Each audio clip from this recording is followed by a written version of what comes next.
ریاستوں کے الحاق کا مسئلہ سردار پٹیل نے نہایت سخت موقف اختیار کرتے ہوئے حل کیا۔ اب جب یہ تمام ریاستیں تیار تھی اور یہ 3 ریاستیں تیار نہیں ہو رہی تھی، ایسے وقت میں بڑے سخت اقدامات سردار پٹیل نے اٹھائے۔ جوناگڑھ کا الحاق۔ جوناگڑھ سوراشٹر کی ایک ریاست تھی۔ یہاں کے عوام بھارت میں شامل ہونا چاہتی تھی، لیکن جوناگڑھ کے نواب پاکستان میں شامل ہونے کا ارادہ رکھتے تھے۔ ان کے اس فیصلے کی عوام نے سخت مخالفت کی۔ نواب پاکستان چلے گئے اور فروری 1948 میں جوناگڑھ کا الحاق بھارت کے ساتھ ہو گیا۔ تو جو ایسی ریاستیں تھیں جو ہندوستان میں شامل نہیں ہونا چاہتی تھی، جیسے جوناگڑھ کے جو نواب تھے، ان کا ارادہ پاکستان میں شامل ہونے کا تھا، لیکن وہاں کی جو عوام تھی، وہ عوام ان کے مخالف ہو گئی تھی، ان کے خلاف ہو گئی تھی، جس کی وجہ سے جو وہاں کے نواب تھے ان کو ہی جوناگڑھ چھوڑ کے پاکستان جانا پڑا، اور اس طرح فروری 1948 کو جوناگڑھ بھارت میں شامل ہو گیا۔ سقوط حیدرآباد۔ حیدرآباد بھارت کی سب سے بڑی دیسی ریاست تھی، جس میں تیلگو، کنڑ اور مراٹھی لسانی علاقے شامل تھے۔ دیکھیے بچوں، جو ہم حیدرآباد کے بارے میں بات کر رہے ہیں، تو آزادی سے پہلے جو حیدرآباد کا جو اسٹیٹ ہوا کرتا تھا، اس کے اندر الگ الگ زبان کے بولنے والے کئی لوگ تھے، جیسا مراٹھی بولنے والے بھی لوگ شامل تھے، تیلگو اور کنڑ بھی بولی جاتی تھی، اور یہاں کے جو بادشاہ تھے وہ تھے نظام۔ یہاں نظام کی مطلق العنان حکومت تھی۔ ریاست کے شہری سیاسی حقوق کا فقدان تھا۔ اپنے حقوق حاصل کرنے کے لیے حیدرآباد کے عوام نے تلنگانہ کے علاقے میں، آندھرا پردیش، مراٹھوں کے علاقوں میں مہاراشٹر پردیش اور کرناٹک کے علاقوں میں کرناٹک پریشد نامی تنظیمیں قائم کی۔ یعنی جو مہاراشٹر کے لوگ مراٹھی بولنے والے ہیں، انہوں نے اپنی ایک تنظیم قائم کی۔ اس کے بعد جو تلنگانہ، آندھرا کے جو لوگ ہیں، انہوں نے ایک تنظیم قائم کی۔ کرناٹک کے جو لوگ تھے، انہوں نے ایک تنظیم قائم کی۔ اس طرح جو ہے الگ الگ تنظیمیں قائم ہونے لگی، اور یہ تنظیمیں 1938 میں سوامی رامانند تیرتھ نے حیدرآباد اسٹیٹ کانگریس قائم کی تھی۔ نظام نے اس تنظیم پر پابندی عائد کر دی تھی۔ جب ہندوستان آزاد نہیں ہوا تھا، اسی وقت جو ہے یہ تنظیمیں کام کر رہی تھی۔ تو ایسے وقت میں جب وہاں کے جو بادشاہ تھے، انہوں نے ان کے اوپر پابندیاں عائد کر دی تھی۔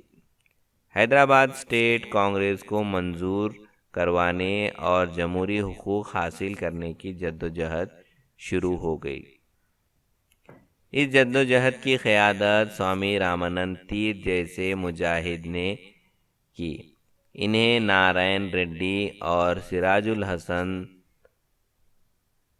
ترمیزی جیسی ساتھیوں کا تعاون حاصل تھا۔ پی وی نرسمہا راؤ اور گووند بھائی شراف ان کے وفادار پیروکار تھے۔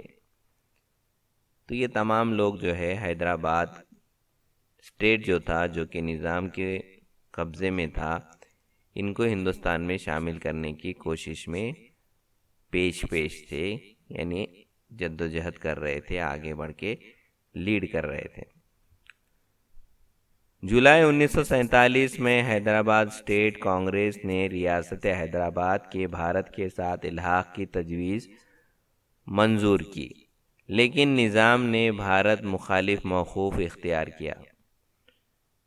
یہ جو پارٹیاں بنی تھی، چھوٹی جو اسٹیٹ کانگریس جو تھی حیدرآباد کے اندر، انہوں نے اپنی ایک تجویز رکھی اور اس کو پاس بھی کروا لیا، لیکن جو نظام تھے انہوں نے اس کی سخت مخالفت کی۔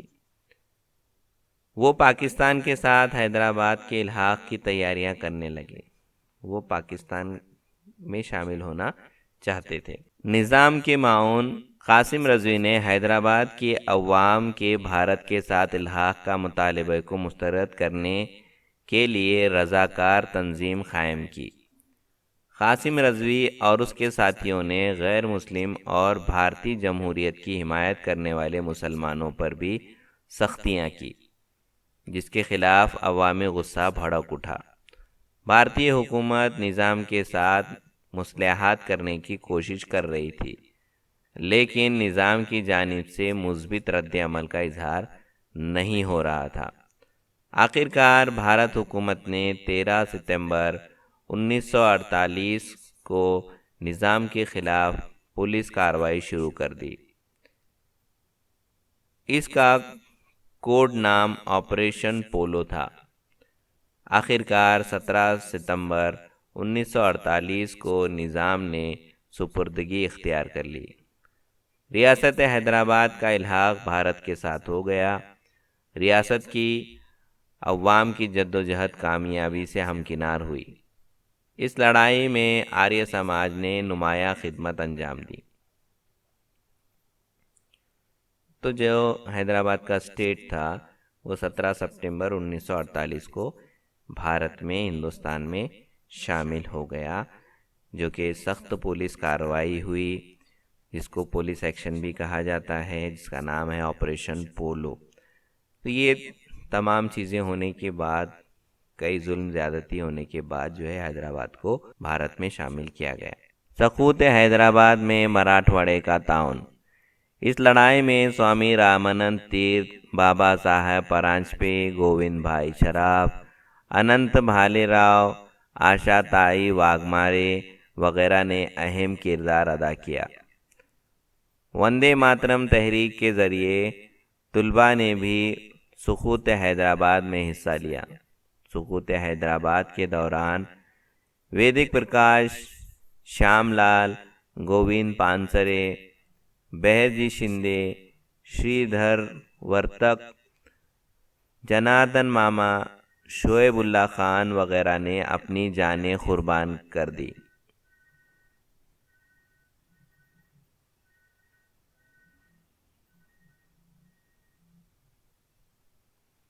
ان کی قربانیوں نے بھارتیوں کے دلوں میں جوش بھر دیا۔ اس سے ہم سمجھ سکتے ہیں کہ سقوط حیدرآباد کی لڑائی میں مراٹھواڑے کے رہنماؤں اور عوام نے نمایاں کردار ادا کیا۔ یہ تمام لوگوں نے مل کے جو ہے مراٹھواڑے کو جو ہے آزاد کروانے کی کوشش کی حیدرآباد سے، نظام سے۔ سقوط حیدرآباد کا دن یعنی 17 ستمبر کو مراٹھواڑے میں یوم آزادی کے طور پر منایا جاتا ہے۔ 15 اگست 1947 کو مراٹھواڑہ آزاد بھارت میں شامل نہیں تھا۔ یہ علاقہ عوامی جدوجہد کے نتیجے میں 1948 میں بھارت میں شامل کیا گیا۔ تو جب 15 اگست کا پرچم دہلی میں لال قلعے پہ لہرایا جا رہا تھا، اس وقت یہ مراٹھواڑے کے جو علاقے تھے یہاں پر نظام کا قبضہ تھا، اس لیے 17 ستمبر 1948 کو ان کو آزاد کروایا گیا اور بھارت میں شامل کیا گیا۔ مسئلہ کشمیر۔ ریاست کشمیر کے راجہ ہری سنگھ نے آزاد رہنے کا فیصلہ کیا تھا۔ پاکستان کا ارادہ کشمیر کو اپنے ساتھ شامل کرنے کا تھا، جس کے لیے پاکستان ہری سنگھ پر دباؤ ڈالنے لگا۔ اکتوبر 1947 میں پاکستان کی ایما پر مسلح درد اندازوں نے کشمیر پر حملہ کر دیا۔ تب کہیں ہری سنگھ نے بھارت کے ساتھ الحاق کے معاہدے پر دستخط کیے۔ کشمیر کے بھارت کے ساتھ الحاق کے بعد وہاں بھارتی فوج بھیج دی گئی۔ فوج نے کشمیر کے بڑے حصے کو درد اندازوں سے آزاد کروایا۔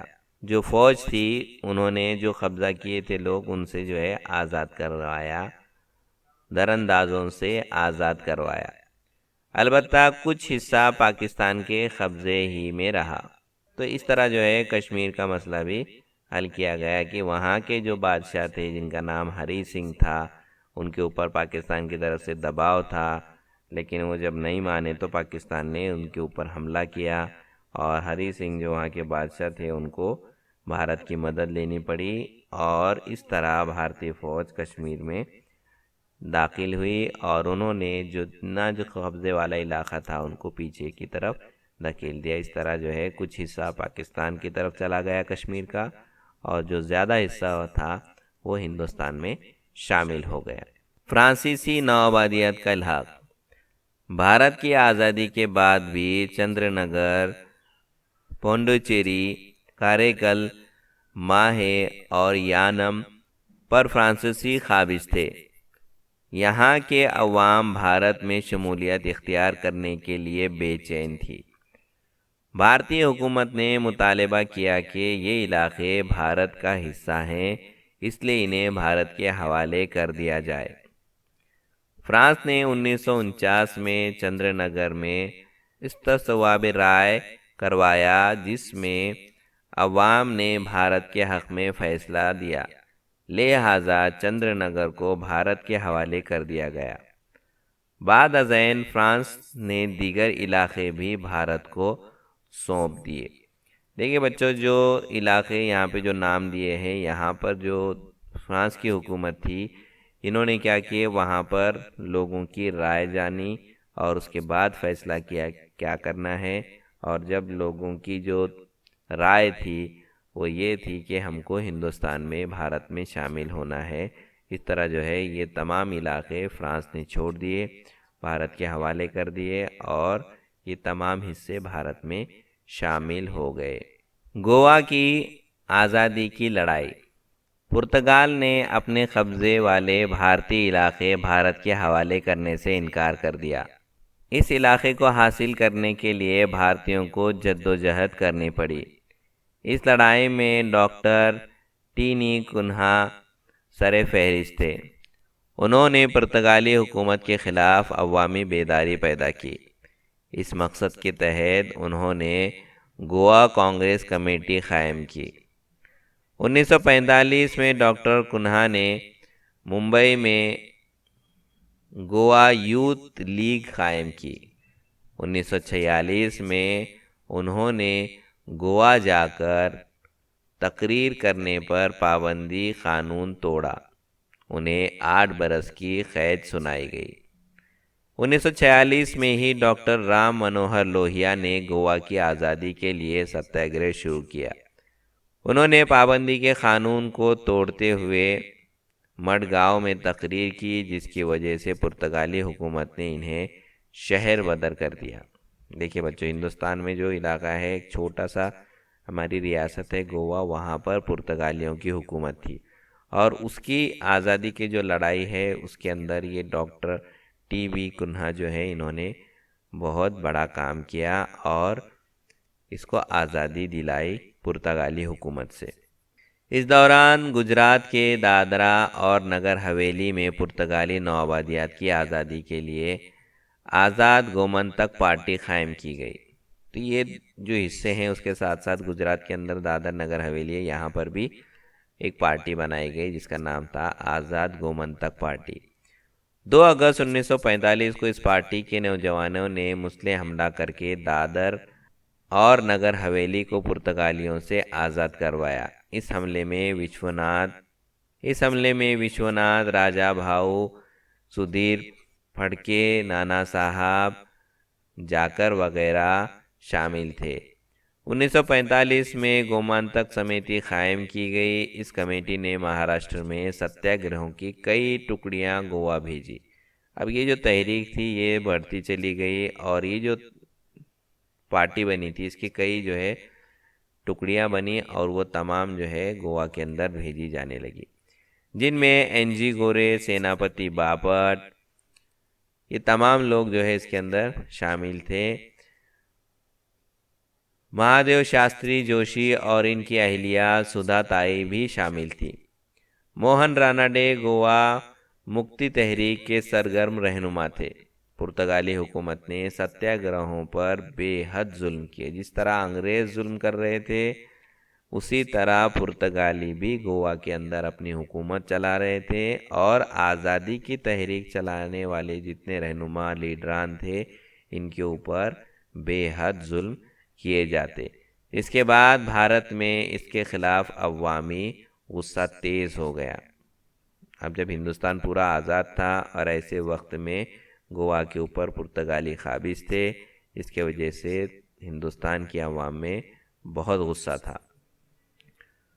گوا کی آزادی کی لڑائی نے شدت اختیار کر لی۔ بھارتی حکومت پرتگالی حکومت کے ساتھ بات چیت میں لگی رہی، لیکن کوئی فائدہ نظر نہیں آ رہا تھا۔ آخر کار بھارتی حکومت نے بحالت مجبوری فوجی طاقت کا استعمال کرنے کا فیصلہ کیا۔ دسمبر 1961 میں بھارتی فوج گوا میں داخل ہو گئی۔ نہایت قلیل مدت میں، یعنی بہت تھوڑے سے وقت میں پرتگالی فوج نے ہتھیار ڈال دیے۔ 19 دسمبر 1961 کو گوا پرتگالیوں کے قبضے سے آزاد ہو گیا۔ یعنی ہمارا ملک کب آزاد ہوا؟ 1947 کو، اور گوا کو آزادی کب ملی؟ 19 دسمبر 1961 میں آزادی ملی۔ اس طرح بھارت کی سرزمین پر سامراجیہ ہمیشہ کے لیے ختم ہو گیا۔ ہم لوگ پڑھ چکے ہیں بیٹا کہ سامراجیہ کیا ہوتا ہے۔ سامراجیہ کا مطلب کیا ہوتا ہے؟ اپنی طاقت کے بل بوتے پہ کسی دوسرے ملک میں جا کے اپنی نوآبادیات قائم کرنا اور وہاں پر اپنی حکومت کے قوانین کو لاگو کرنا۔ تو یہ جو گوا کی چھوٹا سا جو علاقہ ہمارا گوا کا تھا، اس میں پرتگالی قابض تھے، ان کی نوآبادیات تھی اور یہ اپنی سامراجیت یہاں پر چلا رہے تھے۔ تو اس کا خاتمہ پوری طرح سے ہندوستان میں، بھارت میں ختم ہو گیا۔ صحیح معنوں میں بھارت کی آزادی کی لڑائی اختتام پذیر ہوئی۔ تو اس طرح پورے ملک میں، ہندوستان میں ایک ریاست اور ایک حکومت کا قیام عمل میں آیا۔ تمام جو چھوٹی ریاستیں تھیں یہ ہندوستان میں شامل ہو گئی۔ تو یہ بھارت کی آزادی کی لڑائی یہاں پر ختم ہوتی ہے، اختتام کو پہنچتی ہے اور ہندوستان ایک جمہوری ملک بن جاتا ہے۔ ہاں تو بچوں، بھارت کی آزادی کی لڑائی یہاں پر اختتام پذیر ہوتی ہے۔ تو آج کا سبق یہیں ختم ہوتا ہے۔ امید ہے آپ کو پڑھایا ہوا سبق سمجھ میں آ گیا ہوگا۔ آج ہم نے اس سبق میں بھارت کی آزادی کے بعد جو علاقے آزاد تھے، جن کو بھارت میں کس طرح شامل کیا گیا، اس کے بارے میں ہم نے جانا۔ آج کے لیے اتنا ہی۔ اگلے پیریڈ میں ایک نئے سبق کے ساتھ پھر ملاقات ہوگی۔ مجھے دیجیے اجازت۔ اللہ حافظ۔